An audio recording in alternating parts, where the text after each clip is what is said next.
Hello everyone, this is Summer from wellinstitute.com. Welcome to a new video from Soulful Saturdays, where we speak about soulful stuff in a very practical way. A couple of weeks ago, I started to talk about the 7 key capacities for long-term relationships, and I started getting lots of questions about more details about each of those skills or capacities.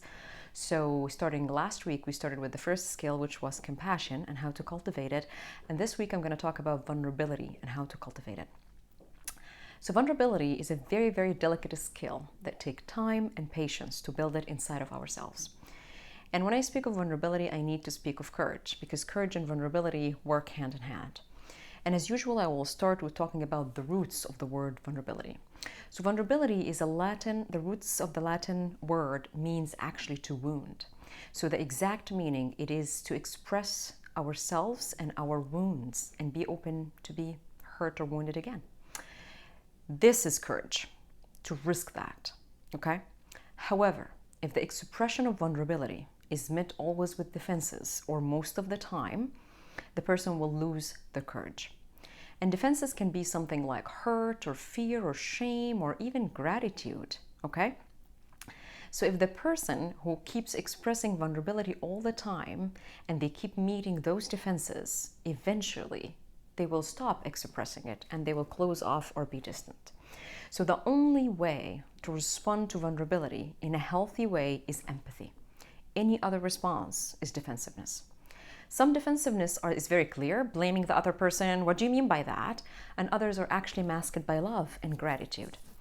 Have you ever had the experience of expressing your vulnerability to someone and then their response was, thank you so much for expressing your vulnerability, and then they were quiet and you started feeling angry, and then you started actually doubting yourself? What's wrong with me? They just thanked me. That's because even the gratitude and the thanking at that moment is some kind of defensiveness, because what you actually were looking for, what your psyche is looking for is, that must be really hard to be feeling all that.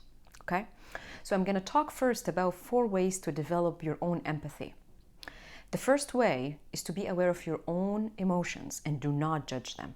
There's no way, you guys, that you can be empathetic to another person's emotion without being in contact with your own emotions.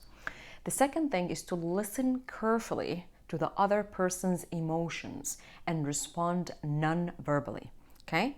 So do not fix. And remember, 80% of our communication is non-verbal, like your face, okay? The third thing is asking questions about feelings and need. So no defensive questions like, what do you mean by that? Okay.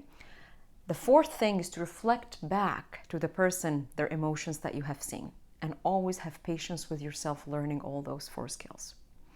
Now, for your practice for the next week, to express vulnerability, you have 4 things to do. The first one, I want you to express and receive affection with your partner. Number 2, I want you to seek comfort. Go to the person and ask them to hug you. The third thing, I want you to express hurt. And the fourth thing, I want you to express your emotions, positive or negative. Okay? And I always remember, it's okay to wake up the next morning and have vulnerability hangover, which you are feeling regret or, oh my God, I talk too much, or you want to avoid the other person for a little bit. Allow a couple of hours until the vulnerability hangover goes down. Okay? To sum all this up, do not fix your partner when they are expressing their vulnerability. Empathy is the only healthy response to a vulnerable expression. Practice empathy with each other, and please, please, please have patience with yourself and other. The 4 practices to express vulnerability in the coming week is seeking comfort, express and receive affection, express hurt, and express all kinds of emotions. And the last thing, don't be scared of vulnerability hangover. You now go take care. And if you want more information about this whole 7 capacities, you can go to my website, get started to wellinstitute.com, and download the infographic for the 7 capacities. It will be really helpful as a roadmap.